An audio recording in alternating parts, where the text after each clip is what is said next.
All right, everybody, we're picking back up. Part 2. I'm so hot. You're so hot. Yeah, it's getting hot in this room. Oh, I'm sorry. Maybe we should go rip on the... so hot. Is your hair okay over there, babe? Are we going to have to rip it on the jet skis and send it full send? I was going to say, Adam and Marissa have walked in, so the temperature has increased. Yes.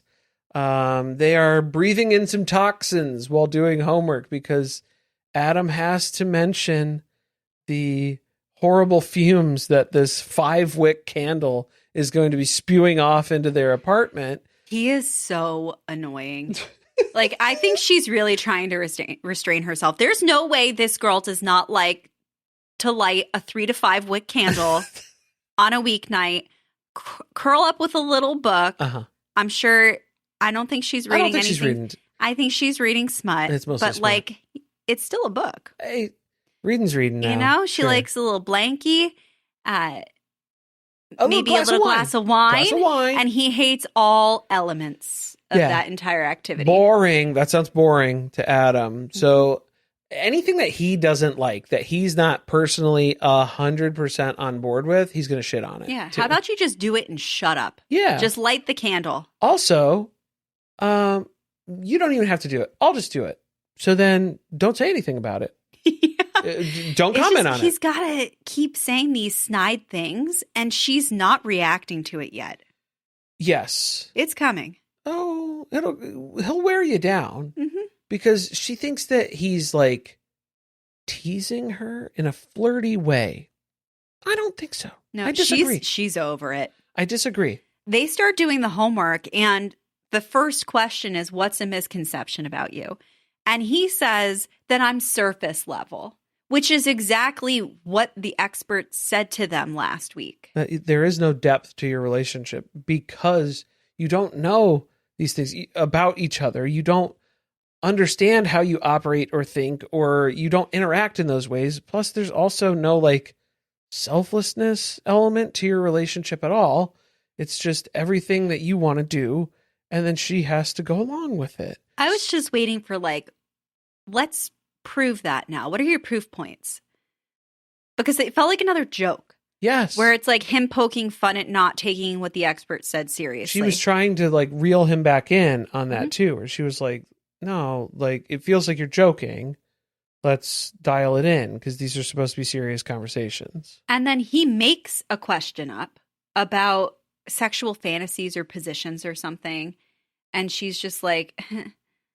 That's not really what we're... Can we just go back to the actual homework? That didn't help, with the surface level stuff, too, either. That's not really... You're not beating the charges on that, I don't think, as it stands right now. I'm a little concerned.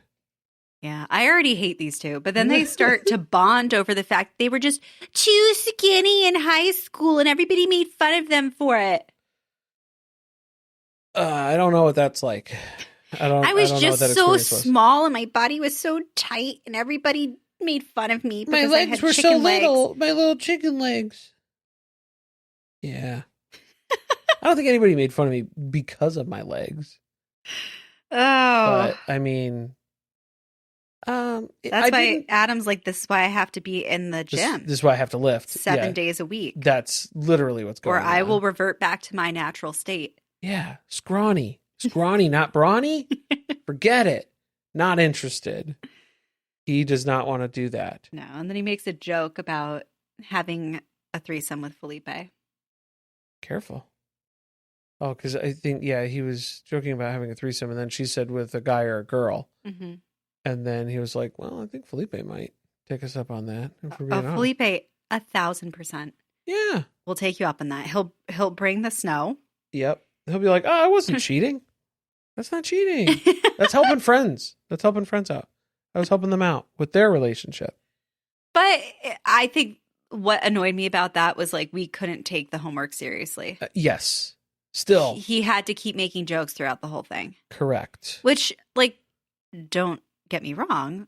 I like you can joke about having a relationship where there's a lot of laughter, but there's a time and a place to be serious, and he has not shown that he's capable of doing that at any point. Yeah, he doesn't turn it off. Even when she's asking for that. Yes. So has to ask multiple times of like, no, we need to take this seriously. I need you to answer these questions seriously. That's not a good sign. they go thrifting after that. And I think she's already been getting the ick from him. Yeah. But the thrifting experience gives her an outlet to finally say, in I think a way that she feels is acceptable. She can put her finger on it now. I'm getting the ick. Because he keeps picking out really ridiculous outfits. Yeah, they're not good. No. And at one point she's like, can you just pick out a nice polo, like something that we could wear out to dinner? Oh, well, he was trying to get her to wear a leopard print, cheetah print dress. I wonder if they were shopping for the the mafia party. Yeah. Because that would be appropriate. That would be. Yeah. The animal print, for sure. But everything that he picked out was not appropriate for that. No, it wasn't on theme. Uh-uh. It was just something that he wanted to add to his closet. Definitely not. Yeah. So he is like, no, to the polo. Yeah. Not happening. Yeah. No button down. No. So never, because he was really pushing for her to get that dress. Mm-hmm. And then she was like, well, here's the trade-off. You would have to get like a normal human shirt. And he was like, yeah, forget it. Never mind. See, that's going to be the problem in their relationship. Normal clothes? One of them. Okay. But the fact that he can't do anything for her. Oh, right. Yeah. Because she wasn't joking. There's no. She was like, can you have one thing that you can wear out that I'm not embarrassed by? See, this feels, again, not to go back to Mama and Papa here, but his like thrifting and leaving the tags on stuff and just the ridiculous outfits and things. It feels like he's cosplaying poor. Mm-hmm. Like, oh, this is what you do. Like, I thrift because I can't afford stuff. And it's like, no, you got a trust fund, dude. You got a fucking house on the water in this ridiculous location. Bougie part of Seattle. Bougie ass part of the, across the way from Bill Gates. Well, my mom and papa have a house on the water. Yeah, right, definitely. Yeah. But I'm just saying, like, he's really hoping that there's a skiing accident while they're gone, Yeah, the plane goes down. And so it's just, it feels, if we're talking performative, I feel like Adam is amazing that he has not had that accusation thrown at him. Crazy that we were able to pin down those accusations onto Mecca. But Adam has been able to skirt around that. Well, and he's already had the experts say to him a couple of times, like, can you stop showing up dressed like this? Because we don't like it. It's distracting. And then he goes shopping for more clothes that they're going to be upset by. With less buttons. Yeah. Speaking of less clothes, pickleball. Yeah. There's a pickleball date. How far away was this? Because they jet ski to the pickleball court. Correct. He's talked about this multiple times. Like, this is his daily agenda of what's going on, where he rips the skis up to pickleball. He does a little bird watching in between. Yeah. Like a hard ass pterodactyl. So, like, what they're meeting up with Courtney and Nick, though, for pickleball. They're going to do some doubles here. And I think Adam's probably been talking some shit. And Nick was like, okay, like, we could play pickleball. Sure. Courtney is very into pickleball. I think Courtney's really into it. It's all over her Instagram. Oh, which, okay. by the way, her Instagram is really weird. Yeah. Because there's like a about me post that's pinned, and it feels like a dating profile of like everything you'd want someone to know about you if you wanted to date them. Okay. So I feel like she has positioned herself. Yeah, she's over it. Okay, I'm ready to see who comes to my profile and wants to know more about me after the show is over. Okay. Yeah. But she really likes pickleball. Right. Adam really likes pickleball. I think that's another reason why Courtney has been so into Adam. Right. Is they have this shared interest. Not something that Marissa and Adam share, though. Marissa, well, she was already starting off on the wrong foot. Yeah. Because the jet ski ride there. She's seasick getting off the jet ski. She doesn't have her sea legs. And then her hair's a little messed up because she had to pull it back in a pony. She wasn't feeling any of that. So she's a little upset with how things are going just to start the day. Now we're going to go play pickleball, and she's not really able to keep up necessarily here. He was hoping that she might be just a natural born pickleball player. Well, the training regimen was supposed to be already in effect. Aren't we like 3 weeks into the training? I guess not. This is 3 weeks into training? I think it's going to start after this. The problem is it's not just that she's bad at pickleball and she wants to be better at it. She doesn't like it. She doesn't like it. She doesn't like physical activity in general. Yeah, same. I know. Well, it's like, how are you going to pair somebody who feels like it's torture to have to participate in this with somebody who is insistent that they want to have a partner who will play pickleball tournaments with them for 3 hours a day? Until they're 90. Until they're 90 years old. Which is wild to have that game plan laid out like that. So the game does not go well. No. And then they sit and talk with Nick and Courtney. And they're talking about each other's places and where they're going to live afterwards. And they're talking about how they're going to live in the boathouse. The boathouse, yeah. The frat boathouse. Adam's boathouse. Mm-hmm. Allegedly. And he's not interested in redecorating it. It's fine the way it is. No. Actually, it's perfect the way it is. Because she's trying to make up positives about living there. I think the only one is that they'll save money. Yeah. And that she knows that he would break up with her if they couldn't continue to live there. Yeah. I think really that's the primary reason. She's like, well, we could save money and then we could put that money into like fixing up the boathouse for hosting people. Well, she says fixing up the boathouse or like redecorating or buying a house. And while she says that, Adam says we could put that money towards another jet ski. Like one for her. And it's like, she doesn't like that. She doesn't want a jet ski. She does not want to captain a jet ski. No, dude. Let the dream die. It's not going to happen. Dual jet ski's not going to happen. But you can't use Mama and Papa's, so we have to get you one. Oh, yeah. You have to get We're not allowed to touch any of their stuff. No. Don't ever go through the main house. They're going to be upset. That's a big rule. And take your shoes off. You got to put them in the cubby right there next to it, even though I think that's weirder, personally. The highlight of this entire thing for me is that they're then talking about Nick and Courtney are talking about moving and how she wants to go to Portland once she has kids. He doesn't like Portland. She has to throw Nick under the bus he hates Portland. Mm-hmm. He hates it.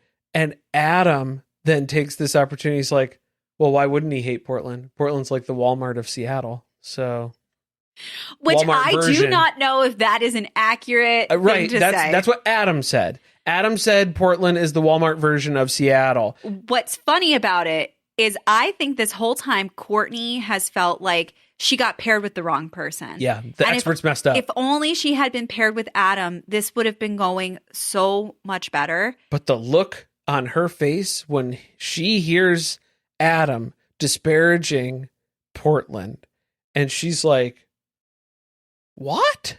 But she was just totally deflated. What? She thought they would ride the jet skis up to Portland. It's a long ride. That's they pretty play far. Pickleball forever. Oh my God. Now the guys break off together and then the girls break off and talk. And so Courtney's like, do you guys have any problems? Because it seems like you guys are kind of perfect.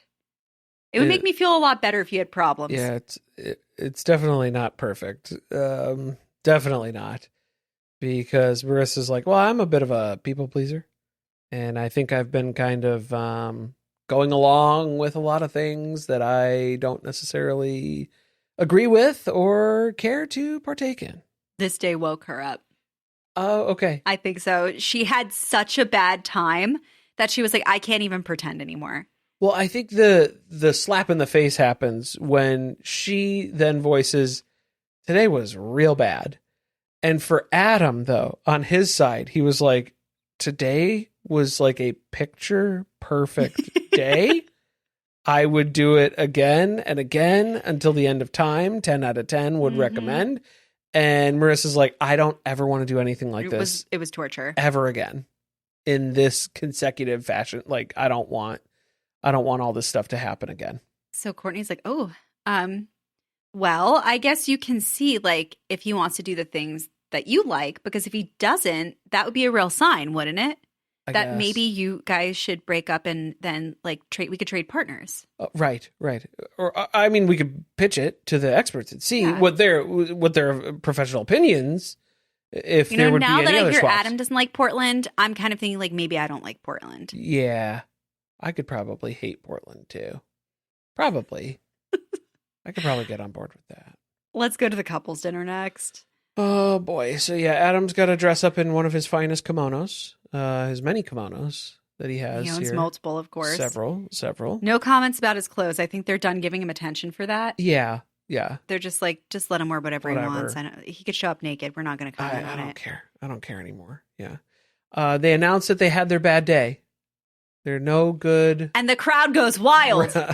Very terrible day. And it's Like, about time. Thank God Yeah. for Marissa and her very terrible, no good day. But I think that like this is the point where it's like the funny thing is where the group has like put Adam and Marissa on a pedestal when their relationship is so bad. Mhm. There's nothing to it. There's no substance. There's no connection.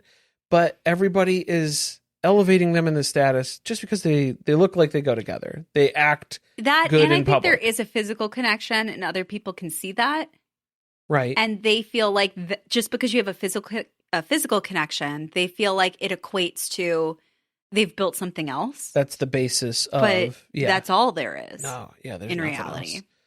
else. So yeah, this is where it's like coming out where the comparison of the day went, because that was the basis of the fight. They did not agree with that being a good day. Pickleball day was not a good day. Right. So he starts to talk about how he really wanted to marry himself. Like, he's looking for somebody who has the same interests as him, because he dated a girl who was interested in all the same things, and it was the most fun he ever had. And also, he's looking for a partner who could be as extreme as him, push themselves to the physical limit 7 days a week. And Cameron's like, what? Yeah, like as a coach then do you see yourself doing those things, Marissa? 7 days a week? Are you prepared to be a professional pickleball athlete and train at the level that Adam is talking about here? No, she does not have an interest in that at all. She wants to have a say in what they get to do. That's what it comes down to. Mm-hmm. That's what it comes down to. That's kind of the next challenge, right? Coming out of this couple's dinner is, will Adam hear that and do something about it? Or is he going to continue to push his interests and what he wants to do on her? Okay, so what was annoying here was when they go to couples therapy after this with Dr. Lisa, and immediately we're going into like the question of compatibility, because obviously they're still reeling from, we had one bad day. Even though I would argue it's been a lot of bad days for Marissa. Now but they're this starting is- to think like maybe we're not meant to be together. This is the one that she's willing to talk about. She was able to voice it because it was literally The worst. the worst day in combination, start to finish. Don't ever want to have anything like that ever again. And Adam loved it, every second of it. So now it's just general compatibility. Does this even work? If we're that far apart of what our view of a perfect day was, how do we navigate this? And then we get to talking about all Adam's stuff. More of Adam's stuff. Trauma dumps a little bit. In therapy about how, it was, where did this come from? You're so strong-willed about the stuff that you like. You're very boisterous and outspoken about all of these interests that you have. Where did that originate from? Oh, probably from my dad. He instilled all this, level of excellence in me. Not directly, but mostly just through all of his accomplishments and things that he's been able to do. We didn't really talk that much. He was in the East Wing. I was in the West Wing.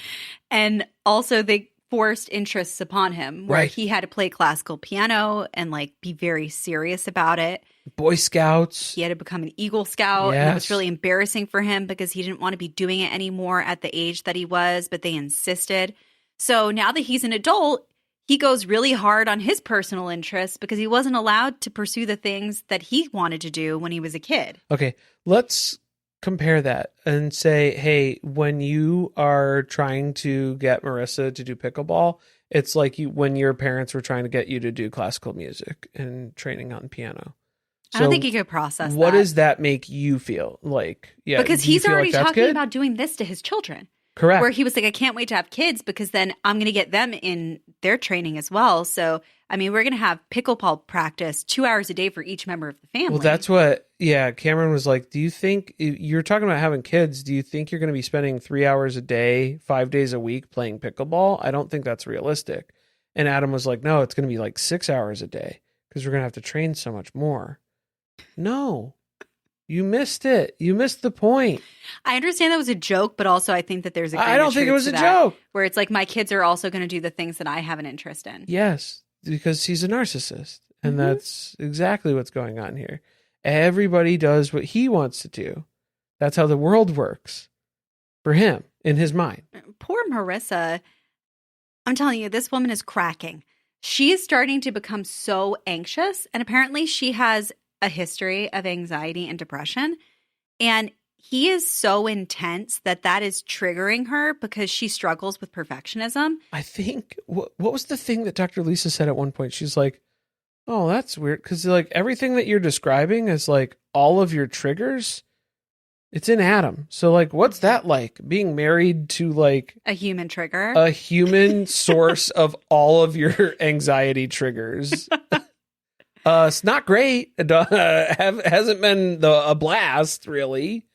It's very stressful and it's very difficult to navigate. I wonder if she was expecting that maybe he was coming across as really intense at first as they were starting to get to know each other. And then once they got beyond the getting to know each other phase, he would kind of even out a little bit. And now she's realizing this is really who him. he is. Yeah, this is him. This isn't like a puffed up version for cameras or anything. You know, this is what it is. Mm-hmm. So I don't think that's really unhealthy to have to be stuck with somebody who I don't think is going to be willing to change elements of their personality to accommodate like your mental health struggles. Right. Well, and then that's what he then starts to worry about. Oh, I don't know if I'll be satisfied if we have to compromise on stuff. It wasn't like, oh my gosh, I feel so terrible that like I'm causing her to feel distress, intense anxiety. Yeah. I didn't realize that the fact that I thought we were both having fun. Yeah. I didn't realize that I was causing her to feel like she was lesser than or like she had to be better at something than she is. It's none of that. His concern is, well, if we compromise, I might not be happy. Yeah, absolutely no thought to what her experience is. Does not care what that is and is immediately tying it back to how will this impact my experience. Mm-hmm. He's a monster. So not good, not off to a good start. And I don't see this going any direction. So I don't know why anybody thought that they were like the pillars of relationship success here, because I really don't see it. Never saw it. Did not think that was the possible. The signs have been there the whole time. They've been there the whole time. All right. We're going to have a little break and then we'll be back. Nick and Courtney. Okay. This was a very Nick and Courtney heavy this feels set of episodes. Like, well, because I mean, Courtney's coming out of her shell here a little bit. Yes. I feel like Courtney had an espresso martini and who knows what Felipe put in it. Ooh, but she became herself. I don't think that was the only person who Felipe slipped something in their drink, because I think the same thing. The drinks were strong. The drinks were very strong here at Felipe's parents' restaurant. I feel like they started with doubles and only went up from there. It was because same thing with Devin. I don't know what was in Devin's drinks, but yeah. Truth serum. No, something. So Courtney's birthday is what we're celebrating, and we're doing the mafia wife dinner. I don't know. The theme's a little off. The theme's a little hit and miss, up to interpretation sort of thing. So it isn't an Italian restaurant. Maybe that's why. But then if you're going to say mob wife, then it's like, okay, are we talking, Sopranos, Goodfellas, like that stuff? Or are you talking Prohibition, 1920s Al Capone? I need clarification on that, because that's very different. It makes a difference. It does make a difference. Do I need a zoot suit? Or it's going to be, because it's like, or a very large, then you end up with like flapper 1920s sort of stuff, or like Great Gatsby sort of vibe on it. And it's like, no. That's not what we're talking about here. So That's Courtney's birthday. And the food theme. looked good. The food at looked this amazing. place. Yes, the food looked incredible Yeah. here. Was she disappointed by the birthday cake? This was Nick. Oh yes. Before we even She get wakes there, up and like comes out of the apartment, and Nick is already singing happy birthday to her. He only has 4 candles though, but I feel like she would have been mad if you put the number of candles of her age. exactly like I Yeah. feel like she would have That would have been a been betrayal. so offended by that of like, I don't want to be reminded of that. Why would you be putting 28 candles on here? And it's just like, okay, I'm sorry. Yeah, sorry I did the thing. But the only thing that I would complain about is that there was, limited frosting on it. It was like a naked cake. Not a fan. Yeah. I'm Not sure into it. she liked that. Too I many think she liked it. macros in frosting. Correct. Yeah. She appreciates a naked cake, probably. So she's shitty about this. So at this point, there's really nothing this man can do No. that will bring her around to liking him. He could take better Instagram photos of her. I think that was what she was mostly focused on with the cake was the Instagram Because she's photos. building her profile for Yeah. her next husband. That's it. That's what was going on here. So they go to the party and everybody's walking in and trying to find a place to sit down. And you would assume, right? If we walk in someplace together. Yeah. Where are we sitting?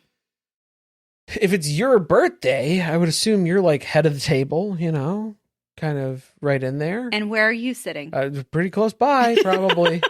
I would assume. She, not only does she not save a seat for him, she's actually trying to recruit people to sit next to her so that he doesn't have a seat. She's campaigning. Yeah. She's ensuring. She's like, oh, and Nick will just have to get over it because I want to sit next to you. It's my birthday. It's my birthday. I don't want to sit next to my and husband. I want to sit next to you because you're a dear friend of mine for the past 3 weeks. And it's again, just like the vapidness of Courtney on full display here of what she gets to do, what she wants to do sort of thing. And I think Nick is too passive. Courtney needs somebody to check her. But like she's starting to bully him on purpose. That's my belief. Oh, okay. She wants to see if he will say something to her. Maybe Because that's it. Part of the fact that he's so passive, I think upsets her because she thinks that there's masculinity has to do with aggressiveness. Correct. Like those two things It's are equated. correlated. Yeah. So the fact that he is passive means he is not masculine enough. Right. And that's upsetting to her. See, I saw it as like something happened with Nick where this is a defense mechanism for him.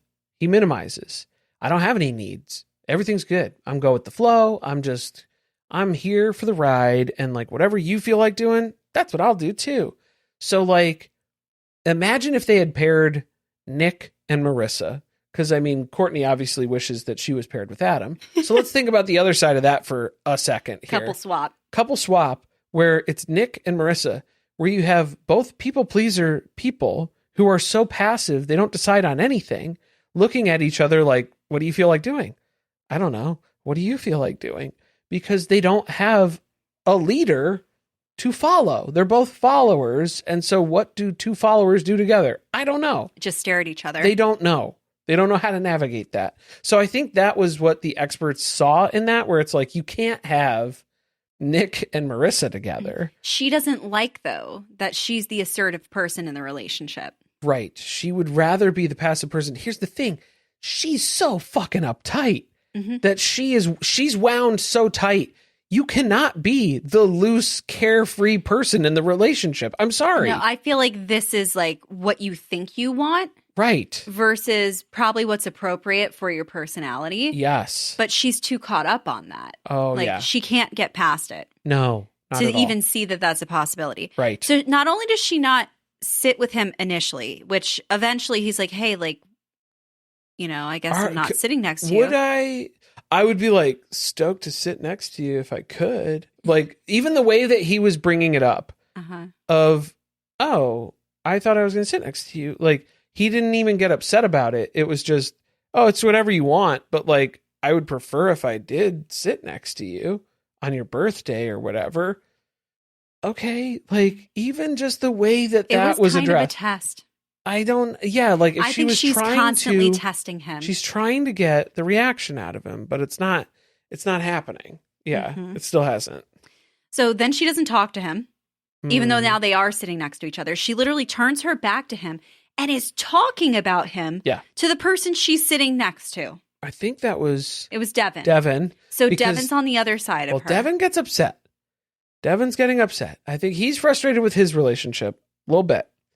And then he's talking to Courtney about all of her shortcomings in her relationship. And so that's not good. I feel like this is a way that Devin's kind of like venting some of his frustrations with Caitlyn and taking it out on Courtney a little bit. Yeah, so here's where I feel conflicted.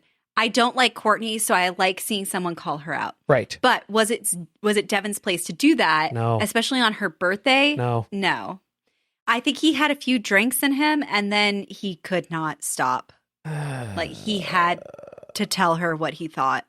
So like, the accusation that she has, though, where it's, I was so vulnerable in group and Nick wasn't, because he didn't come up with whatever the thing was that they asked him to just share something personal, and he couldn't think of something on the spot.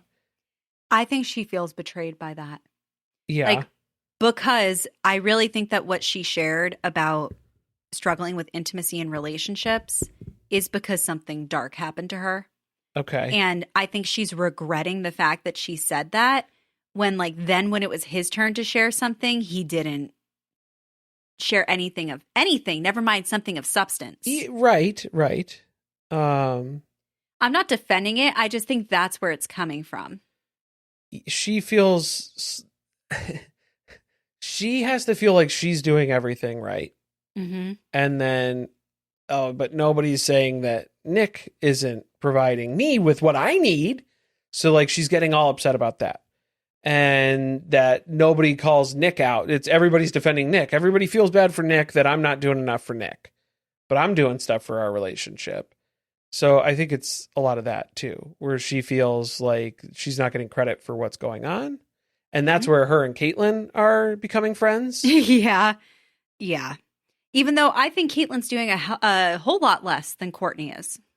I would agree to an extent. Because you see that Courtney feels very uncomfortable with the stuff the experts are asking her to do, and yet she is doing it. Okay. I would say the only reason she's doing it is to say that she's doing it.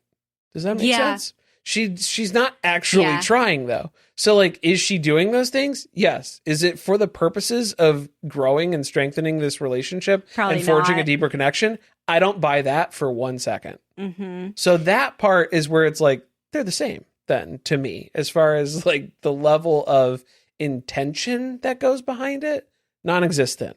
I would love to have known how long this conversation between Devin and Courtney went on for, because then she starts to text, which is the same thing Sean did last week in the group. Was it the group session or the dinner? That was the dinner. It was the first group dinner where he started to text while Sean was talking. Right. While Devin was talking to him. So is this just like a Devin thing? Like, he goes on for so long that people lose interest, and they're like, maybe if I start texting, he'll stop. He'll get that I'm not listening. He'll leave me alone.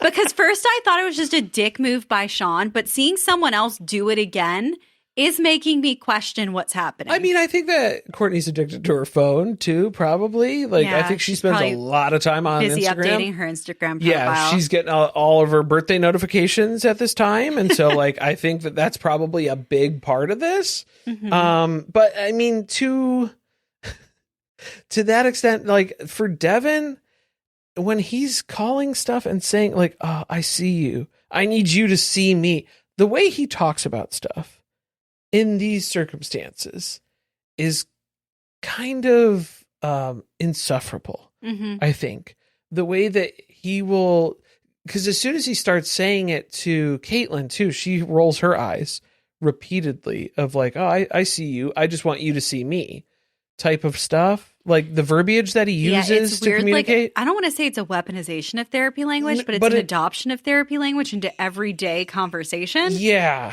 It's making other people feel uncomfortable. Mm-hmm. But then the part that made me uncomfortable was when Courtney then starts yelling to Caitlyn, oh, you need to control your husband. And it's like, I don't think that's the way that we need to express this idea. No. At all. Also, like, maybe you could turn to your husband and say, hey, your friend's trying to, like, defend you right now. And I understand why he wants to have this conversation, but, like, it's my birthday. Could you tell him to stop? Right. Because he's speaking on your behalf. The whole conversation is on your behalf. It's not the time or the place to be having this conversation, too, is what it comes down to. The worst part of what Courtney shouts, though, is, I understand why you can't fucking live with him. He doesn't shut up. And she screams that in front of Devin. So now Devin knows that Caitlyn has had conversations with Courtney where she's venting about how insufferable it is to be around Devin. Yeah. I thought that was shitty to do, too. Too far. Yeah. So true colors for Courtney. Courtney doesn't realize that she's becoming the villain of the show in a lot of ways. But then it's just like every piece of this, she keeps finding ways to make that happen. Then they go to therapy with Dr. Lisa. And she starts out by talking about how she felt hurt and insulted coming out of that group therapy because of the same thing we said. She shared something personal. He didn't. And he's like, well, it's really hard to be vulnerable when we, like, don't talk. Like, we don't have conversations at all. So also I'm being put on the spot to say something really personal in front of the group. And, like, we don't even really have that kind of relationship. Right. There's no basis. There's no friendship. There's no anything. There's no baseline to work from. So how do we go deeper than that? How do we share stuff? The times where I have been vulnerable or, like, have tried to go out of my comfort zone to forge that connection, it's been shot down multiple times. Like, he didn't even bring that up. So that's what I'm saying. Bad for him when he was like, I feel like a nuisance just, like, existing in your space sometimes. Coming into the same room as you, I feel like I'm annoying you just with my presence. And I feel like that's probably true. And I feel like I think she's making it more and more apparent. Maybe it's Caitlyn and Courtney that need to hook up. You know, if we're going to swap the pairs around here a little bit, maybe try that. That must just feel really terrible to be stuck with somebody where you feel like you can't even go into the room that they're in, or they're going to make you feel bad about wanting to be near them. Because then I think Courtney isn't saying that she needs space, because then she'll sound like Caitlyn. And then that's bad. That hasn't been received well in the group. So, like, I'm not going to say that I don't want to be around this guy.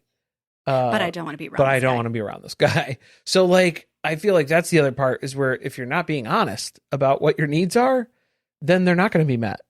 And so then you're going to be frustrated about your needs not being met. He does not know. He does not know that. But you're also clearly not going to get to know each other if you never spend time in the same room. That's a big part of it. That's a big part of it, too. Which then he tells the story about how she texted him, which also, you're texting your husband when you're in the same building? Yes. You're in the same apartment. Yeah. That morning. She texted him and was like, hey, I'm going to take all my stuff to do my makeup out on the balcony where you are so that we could be together. And he was like, awesome. Amazing. Cool. This is the best thing that's happened, like, the entire week. And she's like, oh, see, I don't do that stuff. Because, like, it's corny and it's cheesy and it looks like not good. I've been ridiculed. To spend time with each other? Yeah, I've been ridiculed for stuff like that in the past. And it's like, that's not me. I'm not those guys. That's baggage. Yeah. Or you're using that as an excuse, I think because you don't want it as an excuse. You're using it as an excuse to avoid. You're avoiding. So, like, that's the part for me where I'm just like, I think she doesn't like talking to him. So she would prefer to isolate herself from him. Right. And that's what I'm saying, is where it's, okay, you could say, like, I need to spend some time apart so that the time that we do spend together is more intentional and more meaningful. I don't think she has those intentions. I don't think she wants to get to know him better. I think she already knows that this is incompatible and that she doesn't care to get to know this guy any better. She already knows her answer for decision day. I think she's gotten the ick and she's over it. Yeah. And she's just running down the clock. Yep. Because she doesn't want to look like the bad guy, even though she's absolutely looking like the bad guy the whole time. Well, but she's trying to do things that the experts say so that it looks like she's making an effort, because then they're talking about, like, you know, intimacy again. And she says something about kissing him. And Dr. Lisa's like, why don't you kiss him? just you could do it. All and right, so she come here, leans you. over. She leans over and kisses him on the couch in therapy.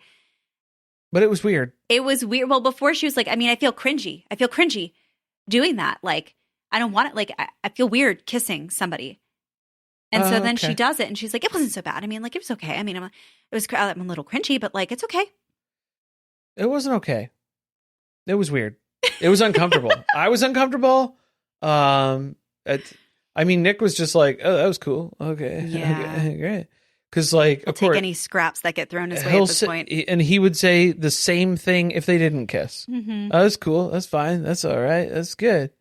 Yeah, we know. That's your baseline. That's you for everything. Yeah. There is no reaction. Way to go with the flow. Yeah. They agree that they're just going to loosen up. We're just going to do more things like that. That's what we'll do. Spontaneous kisses and things of that nature. So then Courtney sets up a romantic evening at Dr. Lisa's advice. And so this is what she's going to go with. I'm trying to remember what was out. So there was like a bunch of candles lit. Candles. Because everybody realizes once you put that many candles in a room, it gets fucking hot, dude. Like the temperature goes up in that space. So she's wearing a tank top, but when he comes home, he's like, I don't know, home from work or something. But I think he ends up peeling off his top layer too, because he's like, oh God, it's like really warm in here. She's comfortable in a tank top. I didn't even notice that. Yeah. But like it gets hot when you light that many candles. What do you think about the air though? Is it pure enough to breathe at this point? Because there are multiple candles lit. Are they all scented? We'll have to ask Adam. I don't even know if it matters if it's scented. How many like wicks you'd are have lit? a problem with the Just type the wax? of wax. Yeah. Mm-hmm. Well, if you get a nice organic natural beeswax, perhaps he'd be into that. Maybe. Something like that. But no, so Courtney sets up this whole romantic evening, and then Nick comes over and sits down, and she's like, well, I put out like all this food and this stuff and things for us to do and little questions and things. What do you think about something like this? Like if I did something like this on a regular basis, or do you whatever. like it? What do you think like about this, it? or what's your take on this sort of setup? And Nick was like, I like it because it makes me feel special and it feels like you're trying and stuff.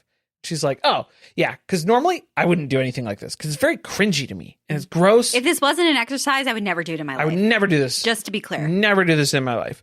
And hate it. Absolutely hate it. Hated doing it. Hated setting it up. Everything was miserable about it. So that was another test. So that just cuts. Yeah, again, that completely takes the wind out of his sails. What is the man going to say to you?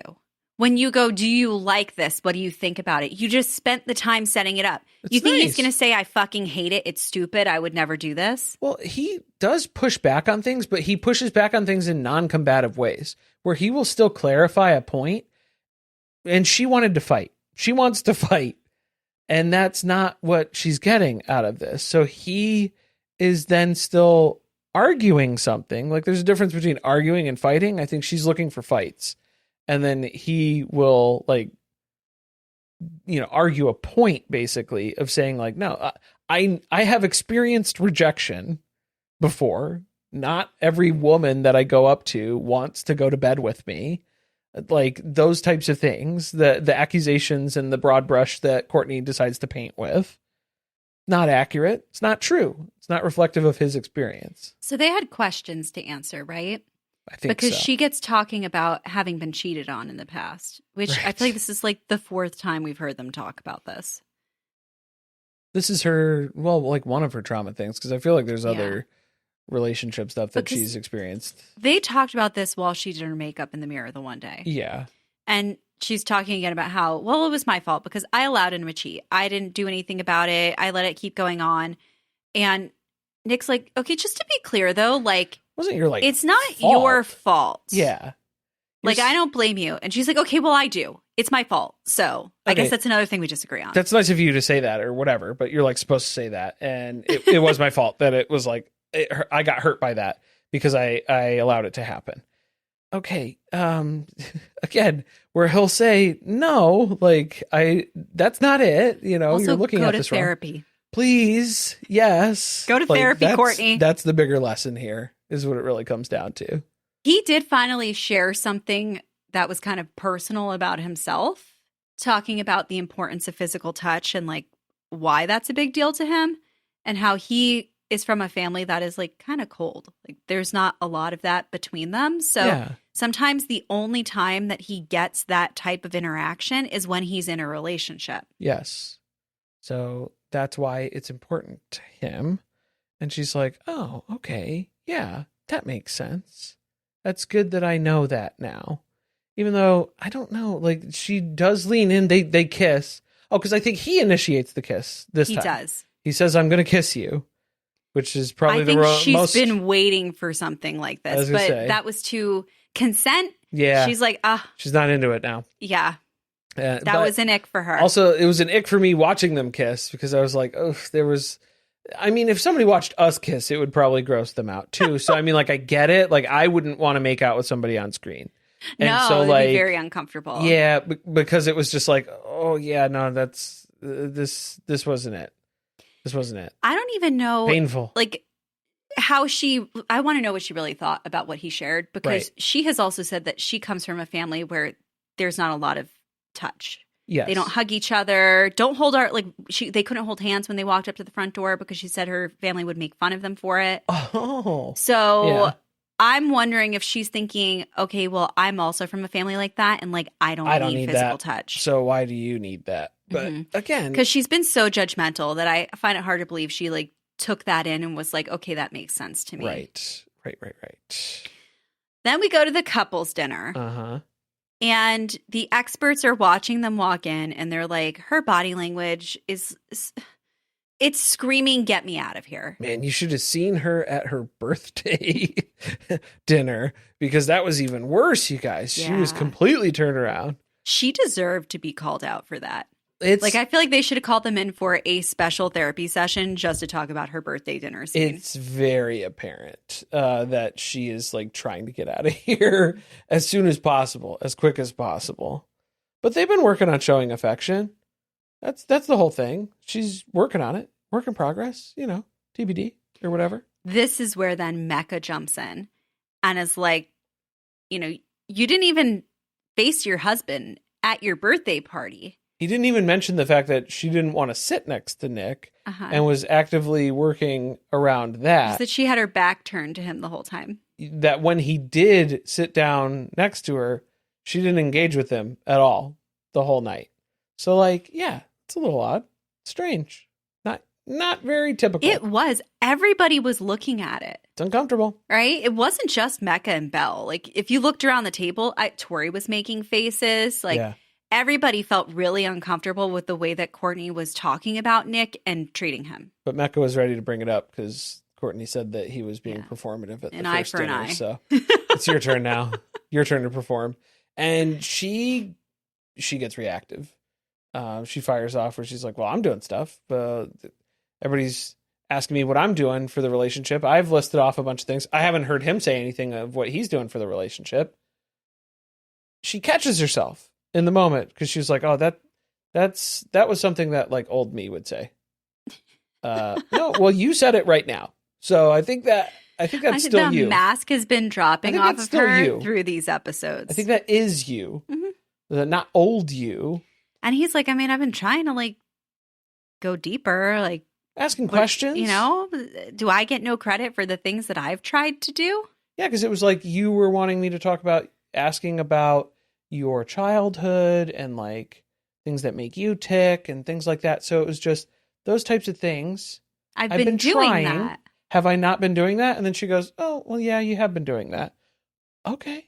Well, I didn't know that we were like pleading our case in front of everybody. But that's how Courtney felt, was she needed to bring up all these different instances that she's been trying and working on and doing. Also, I feel like the other problem is you can't feel attacked by the group when they are criticizing you, when you keep running your mouth to everybody about how unhappy you are in that situation. Correct. He's not the one complaining. No. You are. So, like, you're making yourself a target. Right. In a lot of ways, especially when then you start chiming in on other people's relationships like Mecca and Belle Jolie. And then they remember that you had a lot of things to say about them.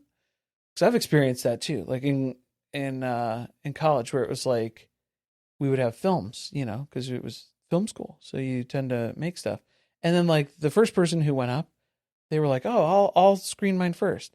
And it's a student film, you try to be limited on your feedback. There's some things that you'll say, there's some things that you won't, And this person was like quick to jump up and want to show theirs first.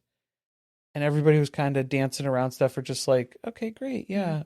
Positive stuff. Yeah. Especially when you're the first one to go. And people aren't going to like open up with like huge criticisms. Well, you don't know. Yeah. Like this was like first group project stuff that we were reviewing too. So we were all just kind of like, okay, I liked this part, focus on the positives or whatever. Every single film after that person who went first had negative criticisms for every single thing. So I took that personally, as you tend to do. And so I said, the next time we show something, I get the feeling he's probably going to want to go first again. And I'm not pulling any punches on the net. If you want to go through line by line on all the things that didn't work for you as part of this, I'll tell you next time. You're not going to get the grace of being the person who goes first next time. No. I'll come out guns blazing on that. So, like, I felt that deep in my soul when Mecca was like, let's talk about our relationships today. Yeah, let's have that conversation. Let's open it up. Mm-hmm. I think he and Belle were on the same page about that. I think so. Because she was... I think they were ready. Glaring at Courtney at her birthday party. I think they were ready. All right, we'll be right back with Devin and Caitlin. Rounding things out this week with Devin and Caitlin. Boy, oh boy, what a roller coaster of emotion this has been. So we have to rewind back to Courtney's birthday party. Again, yes. Because that is a big point of conflict for them. Yeah, because it's mostly picking up where that left off, where Caitlin jumps in and immediately sides with Courtney. And Devin didn't like that because you didn't even hear his side of what happened. To be fair, I think this was shitty of her because then she's like, I just met you 3 weeks ago. I didn't like Didn't that. you just meet her 3 weeks ago? Correct. Yeah. Have you guys been BFFs this whole time? And I just did not know about that. No, it seems like, yeah, you have the same relationship standing. You have a better relationship with Courtney than you do with me. Mm-hmm. I think that was the upsetting part for Devin here. It also felt like she just like wasn't going to hear him out. Right. Whereas like if she had maybe let him say his piece and then she had said, here's what I think. It's her birthday. It's a day for her to have fun. Why are you talking to her about the things that she's struggling with in her relationship? Right. Yeah. Like it's, again, time and a place. This wasn't it. So even if she did agree with that assessment and just said it from Caitlin's standpoint, the problem is that she was just kind of blindly agreeing with Courtney and Devin didn't like that. Here's the part that I don't like though. They continue the argument when they get home and Devin is very clearly intoxicated. Yeah. You shouldn't be. He's kind of stumbling a little bit. You shouldn't be having these conversations right now. You shouldn't be talking about anything. And she's uncomfortable. Not that he's being threatening or aggressive. No, he just won't stop. He's like just harping on it. Right. So I think that in and of itself can kind of feel like aggressive behavior.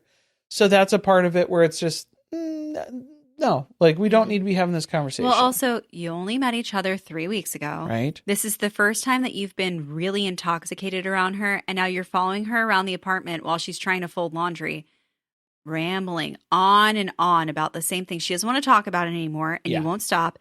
And I'm sure she's maybe getting a little worried about like, I don't really know him. Like, maybe this could escalate. I don't know. She's had history. Yeah, there's been previous relationships where stuff has been not so good in that, argument and substance issues and things like that. So like this was not in a spot that she was unfamiliar with and it could have been very triggering for her. So, I mean, she was handling it as best as she could at that point in time. The next day, he apologizes. He tries to make amends with her. She's trying to focus on, let's just, have a good day now. We can put it behind us. If it becomes a pattern of things, though, because that is something I've dealt with in the past. I'm not here doing that again. Yeah. I'm not interested in that. But again, I don't know what Felipe was putting in these fucking I was drinks. just going to say, they were both really not doing well. Hungover. She's taking like stuff for acid reflux. He feels sick to his stomach.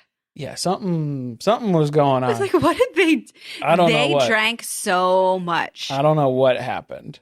But yeah, so there was a lot of loaded conversation that was taking place at that time, and it was like, maybe let's circle back on this. When they did, they dealt with it in a way that was good. Again, he was still kind of using that, I'm sorry I made you feel unsafe, unheard, Yeah, I would disrespected. never intentionally make you feel that way. Right, Unsafe, like unheard, that or was not my disrespected. intention, and that was, but it was even when he was hammered, wasted, he was like, I see you. Yeah. And it's just like, it's weird. Yeah. It's weird to be talking like that in your current state. Mm-hmm. He feels like he fell out of the Notebook. Later on, he references the Notebook. And I'm like, you are Ryan Gosling in the Notebook. But that's not good. That's not a recipe for success. I'm saying, like, he will not, I think he's a character. Yeah. To an extent. I mean, she's a character too, but she's a character in Harry Potter. It's a different universe. Yeah. See, cinematic universe. This was cute. This was Devin being Devin. The only person who set up a date night that was based on their partner's interests. Yes, and not just trying to get laid. Yeah. Or something of the sort. So this was like Devin celebrating Caitlin. Here's something that you really like, that you get excited about. I want to experience that with you. Yeah, because he doesn't seem to really like Harry Potter as much. Like, he knows Harry Potter, but surface level. Yeah, not in the way that she does. Not the way that she does. And she is hyped about it. She is stoked Yeah, on this. this She's is ready for the butterbeer. Very exciting. They're going to make the chocolate frogs. They're doing they got the whole thing. They're doing quizzes of like which house they're getting sorted into. She's pumped. She's ready for this. See, I think this makes me sad because it's like, this is what the relationship could be. Right. But there's so much about them that is incompatible. Correct. That it can't be like this. They would be great friends. Yeah. Because they're good to hang out with every once in a while, where you can really do something. I think the frustrating part was where Devin's like, I do these things to show that like I care about her and her interests, and I am waiting for her to do the same for me. So like, does she not know what his interests are? Or does she not he care? likes rugby. Well, I know, but like, that's like, that's very low-hanging fruit. Very surface level of like, that's his job too, so like, maybe let's find some interests, things that he likes, types of things. It does feel like a little tit for tat though, doesn't it? Where it's like, well, he's already thinking in his head, like, I did this very thoughtful thing for her. When is she going to do a thoughtful thing for me? I think because then it's like, what was the intention behind it? I think this is an expression of like, oh, this is what I expect too, sort of a thing. In that way, because I think he's done other stuff, thoughtful things like this too, or even just in conversation and talking about things and getting to know what her interests are. I don't know if she even knows what his interests are. Yeah. So that's the other part of it too, is where it's like, are we even going to get there? They're kind of falling into like coexistence territory is what he was worried about. Of where it's just like, they're not even their ships passing in the night. They're not even saying good morning to each other. They're just kind of like in the same space, but not really together. So there's like a disconnect here. That goes really well, but then they go and they hang out with Devin's friends and they grill outside, and this was really weird. Yeah, well, it was very telling because I think Devin's friends knew right away as soon as they saw him interacting with her around, and they were like, something's off. Yeah, he's not being himself. Something's weird. Yeah, something's out of sorts here. They break off into two separate groups, and Caitlin's busy going on and on about how well Devin takes accountability and how impressed she's been by him. So she's making it sound really positive. Yeah. And then Devin is off with his one friend, Melissa, and he's kind of venting to her about like, do you feel like I'm like dimming my light? The experts and some of the other like other couples feel that way too. She's like, I was confused why you weren't joking around and stuff. Like, we're on the grill and you're not making jokes. And he's like, I know, because sometimes I'll make jokes and she doesn't laugh or react to things at all. And it's like, oh no. That's really sad. Oh no. I know. That's why I was like, well, because that was like his Notebook reference. She didn't get it. She doesn't know the film. She doesn't know the lore. Well, you don't know the Notebook? Think about it. That movie came out like 20 years ago now. Yeah. I know, but like a lot of people probably haven't seen it. If you don't know a movie that has memes that have come out of it. She was 8 years old when that movie came out? She didn't see it in theaters, Like it's not part of that. He's seen it. I think he's a little bit more in touch with his emotional side than she is. I guess, yeah. A little bit. That's not even the weirdest part. Then he mentions that, first of all, she's gone in the morning by the time he wakes up. Every single morning that they've been together, she's been gone. They don't share blankets when they sleep? That part. That part. Yeah. She was like, you don't even share the comforter? And he's like, no. Nope. No blankets. Separate blankets. That's a lot. Eesh. In combination with the fact that she seems to avoid spending any time with him, it's like she also won't share her personal space with him. Because then Devin's like, yeah, Melissa, I don't know who else to tell this, but if today was decision day, I would say no. And Melissa's like, I still have to eat dinner with her. Like, this is really awkward. We're gonna go hang out with her and stuff, and like, I don't know. Because then she's still like, you could tell when Caitlin kind of like turns it on for the group things a little bit, and that's what Devin starts to make the accusation of like, oh, she does stuff for the cameras. That becomes the complaint. I've got to tell you, I would have a hard time not feeling like that. If it's so extreme that like she doesn't even interact with him when they're in the same room together. They have cameras in the apartment. Uh-huh. So like, isn't that like, if she doesn't say anything to him, or if he's like talking to her in the mornings and she's not responding, then like, isn't that on camera technically? Well, she's already gone. No, she's avoiding having to spend time with him. I think that's the majority of it here. Yeah. She doesn't know what to do with this guy. Mm-hmm. And he is super nice. So she has no reason to like not connect with him, but she just does not feel that connection. But she is very bubbly and like has a big personality when they're in a group setting. Well, I think that's where Devin's like, oh, I can see it. Like, this is good. It's almost like interview Sean versus relationship Sean that we saw when the experts met up with him. Well, Caitlin was kind of in that two mode. It's like two different people versus seeing her operating in her own space where it's very different. At the couples dinner, she's very inspired by Courtney's progress. Oh, well, yeah, her and Courtney, two peas in a pod. Yeah, they're like right in there. I feel like they've agreed to back each other up. Yeah. Because they feel very similar personality-wise. We're like misunderstood. Yeah. People like just because we're like independent in like our personal space. Just because we're like not Me Too girlies, and people are not going to understand that. Devin's like, to tell you the truth, I don't even know if she's into me. Yeah, it's been rough. It's been bad. Let's be honest. It's been absolutely terrible. It's been horrible. He's kind of coming at it with a very negative sense. But again, I think this is the athlete in him where here's all the stuff that's like when do you get to voice that it's not going well? I think he's afraid to do it with her because he's handling her. Also, she's never around. Like he's on eggshells with her and like handling her very delicately because if there is any sign of trouble, then she's going to be like, oh, and freak out about it. Mm-hmm. And just like run the opposite direction. She doesn't need any more reasons to avoid. Anytime that she has been given any criticism, she takes it to an extreme of like in this session, she's like, what is this, a shit on Caitlin session?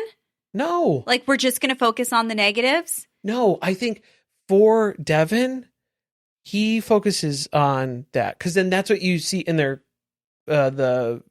well, I mean, I guess it was a fight in the car ride home after dinner too, is where she's like, have you ever just sat down and like focused on the good things that we have going on in our relationship? And I don't think that he does. I think the good things are like, okay, great, but here's what we need to work on. Like, that's his mindset. That's how his brain works. Yeah, Is but he looks at the problems and wants to tackle them. I think it would also be really frustrating to be changing something about yourself. Like the fact that they've said your light is dimmed. I think he's really hooked onto that. Yeah. And feels like he's changed so much and she's not putting in the equal amount of effort on her end. Noticeably, like everybody who he interacts with on a regular basis is like, what's going on? Like, and she's off. like, he's amazing now. And then everyone's like, you're not yourself. Yeah. Yeah. Like this version of you that he's adapted for your comfort. But like, I think he was willing to do. Here's the other confusing part. I think Devin was willing to make those adjustments for a time period to make her comfortable. So that way they could build a relationship. Yeah, I agree. And then from there, he could then return to his authentic self when she was more comfortable. Like this was an accommodation phase, not a permanent shift of, oh, Devin is going to dim his light and just stay like that for the rest of our lives. No, I don't think that was the goal here. I think we were just trying to find middle ground. Well, and if this is so much better and you're telling everybody how amazing it is that like he's adapted to you, how come you're still gone first thing in the morning? How come you can't share a comforter? Like, how much more comfortable are you? There's still so many things that you're detached with. Because then if he is all the things that you say he is, where he's doing all these great things, he's so wonderful, he's okay, then why aren't you guys like closer then? You know? Exactly. Like that's the question here, I guess. So you talked about how they kind of like fought a little bit on the way home. Yeah, because that's when she was mentioning, she's like crying about, it feels like I'm like difficult to love. And Devin's like, yeah. Kinda. That was shitty of He's him. frustrated. I know, but that was shitty. Frustrated. I mean, I get it, but he was like, honestly, you're not wrong. Like you're making it hard, I guess. Like you're making it difficult. It feels like, it feels like. I think she's intentionally making it difficult because she has a hard time having that type of relationship with another person. Yeah, she's running, and she doesn't want to fully admit that, but like. I think she is afraid of the intimacy. Mm-hmm. She's afraid of completely like falling into this. She doesn't want to do that. That's too scary. Like she doesn't want to go that route. Well, if there's hope for Sean and Nikki and they were able to turn it around. Right. That was. Hopefully we'll be able to do the same thing. That was Devin's assessment. Well, I mean, after the last dinner, we all thought Sean and Nikki were doomed at the end of that. And now they're like one of the best couples or whatever. So like, anything can happen, I suppose. Next time on, we'll be covering episodes 13 through 15. And a couple calls it quits on recommitment day, or at least that's what they're making it look like. Okay. So rank the couples based on the likelihood that they tap out. Right. So because it looks like somebody is going to be leaving next week, let's rank the couples. Okay. Let's do, you think, least likely to most likely? I think Mecca and Belgely are least likely to split. Okay. They are my safe pick. Cam and Michelle, I would say safe pick. I agree. I don't think they're going to hit anything in the next week that would be like bad enough for them to fall apart here. Honestly, between Adam and Marissa, Felipe and Tori, Sean and Nikki, Nick and Courtney, and Devin and Caitlin, those are hard splits for me. Because like those are my yes. Because I think Sean and Nikki are sticking it out. Sean and Nikki, okay. Because they just won't, they refuse to be the first couple to leave. I'd still put them in mid. Yeah. Like they would still be a mid threat. Because all it takes is one pretty serious fight for them to just call it quits. But I agree. Yeah, they're not in a terrible space now. They are communicating better than they have been. I'm going Felipe and Tori next. For safety purposes? Because I think Felipe isn't close enough to cheating. He's not going to cheat yet. He's not going to cheat yet. He hasn't had the opportunity yet. Closer to decision day. Mm-hmm. Then I'm going Adam and Marissa. I think there's tension there, but it's not enough for a breakup. Yeah, because I think Nick and Courtney would then slot in next, and then Devin and Caitlin would be our top option for incompatibility. My money's on Devin and Caitlin leaving next week. Probably. It feels like they're at an impasse. Because I think Nick and Courtney, like Courtney could be frustrated enough to just throw in the towel, but I don't think that it would be mutual. It would look bad too, so I don't know if she would go out of her way to do that. I feel like with Devin and Caitlin, they are reaching that mutual quitting point. Well, I guess we'll find out. We'll have to see. Thanks for listening. See you next time.